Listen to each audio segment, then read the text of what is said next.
একটি মাত্র ডিম দিয়ে খুব সুন্দর একটি মজাদার সুস্বাদু ভাজি। একবার খেলে অবশ্যই বারবার খেতে মন চাবে। চলুন দেখা যাক কীভাবে ভাজিটি খুব তাড়াতাড়ি করা যায়। এখানে কিছু সবজি নিয়েছি আমি, এর ভিতরে আলু কেটে দিয়েছি। এরপর কড়াইতে দিয়ে দিয়েছি একটি কড়াই। কড়াইয়ের ভিতরে দিয়ে দেবো আমি কিছু তেল, পরিমাণ মতো কিছু তেল দিয়ে দেব। এবার তেলটা গরম হলে আমি এর ভিতরে দিয়ে দেবো পেঁয়াজ কুচি আর কাঁচামরিচ।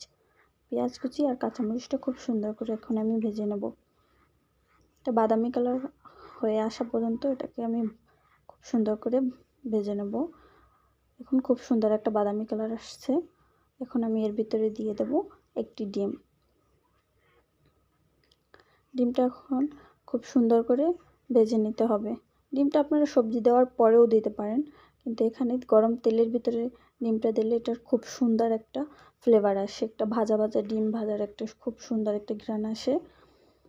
এখন এটাকে আমি খুব সুন্দর করে ঝুরঝুরা করে ভেজে নিয়েছি।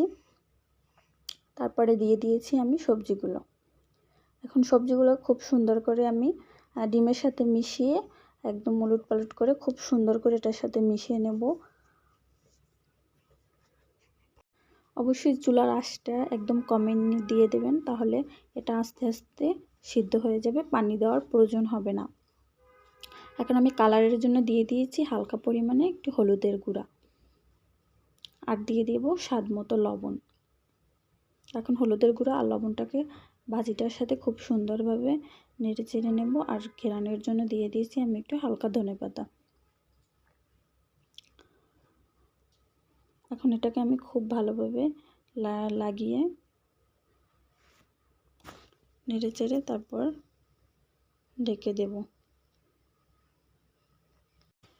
এখানে ধনিয়া পাতাটা না দিলেও হবে, আপনাদের বাসায় যদি না থাকে না দিলেও কোনো সমস্যা নেই, আমার ছিল তাই আমি দিয়ে দিয়েছি।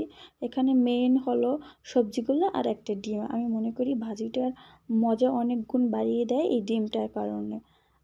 শুধু খালি ভেজে দেখেন আর একটা মাত্র ডিম দিয়ে দেখেন, অনেক অনেক চেঞ্জ, অনেক সুস্বাদু হয়ে যায় সামান্য পরিমাণে একটা ডিম ভেঙে দিলেই।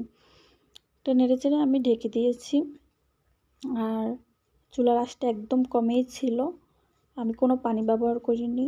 কিছুক্ষণ পর দেখা যাক, দেখে নেন কি সুন্দর এটা একদম সিদ্ধ হয়ে গেছে এবং একটা তেল তেলে ভাব চলে আসছে।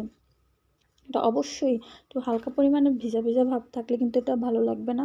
ভালোভাবে লো আছে একদম নেড়ে চেড়ে একটা তেল তেলে ভাব আসা পর্যন্ত এটাকে ভেজে নেবেন।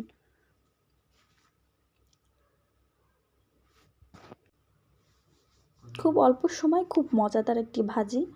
আমি মনে করি খুব অল্প সময় সুস্বাদু একটা ভাজি। আপনাদের ভালো লেগে থাকে অবশ্যই লাইক কমেন্ট শেয়ার করতে ভুলবেন না।